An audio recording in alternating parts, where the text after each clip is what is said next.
आज हम बात करेंगे भारत के ऐसे घोटाले की जिसने न केवल बैंकिंग सेक्टर को हिलाकर रख दिया बल्कि यह भी दिखाया कि कैसे बड़े कॉरपोरेट घराने बैंकों के साथ धोखाधड़ी कर सकते हैं। भारत के कुछ सबसे बड़े घोटालों के बारे में जिन्होंने न केवल आर्थिक बल्कि सामाजिक रूप से भी देश को प्रभावित किया है।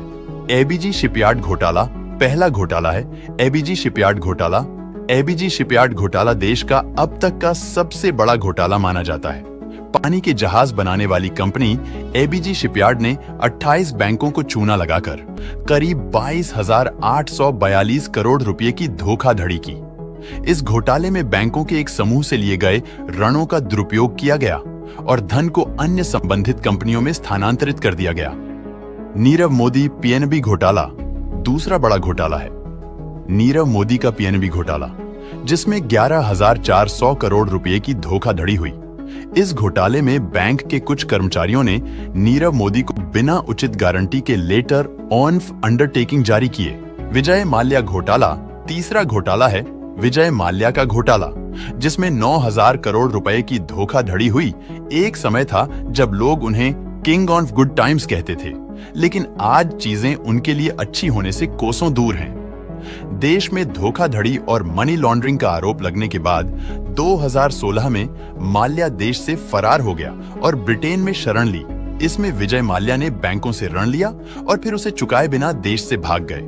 तेलगी घोटाला अब्दुल करीम तेलगी ने डुप्लीकेट स्टैम्प पेपर छापने और उन्हें बैंकों और अन्य संस्थानों को बेचने में जालसाजी की कला में महारत हासिल कर ली थी। नकली स्टाम्प और स्टैम्प पेपर मामले की पकड़ 12 राज्यों तक पहुंच चुकी थी और इस घोटाले की अनुमानित कीमत लगभग 20,000 करोड़ से ज्यादा थी। कहा यह भी जाता है कि तेलगी को स्पष्ट रूप से उन सरकारी विभागों से भरपूर समर्थन प्राप्त था जो उच्च सुरक्षा वाले टिकटों के उत्पादन और बिक्री के लिए जिम्मेदार थे। हर्षद मेहता और शेयर बाजार घोटाला यह भारत के इतिहास के सबसे बड़े वित्तीय घोटालों में से एक है। बीएसई में ब्रोकर का करियर शुरू करने के बाद हर्षद मेहता ने अपना ब्रोकर बिजनेस शुरू किया। उन्होंने रेडी फॉरवर्ड डील का इस्तेमाल किया जो बैंकों के लिए एक तरह का शॉर्ट टर्म इंस्ट्रूमेंट था।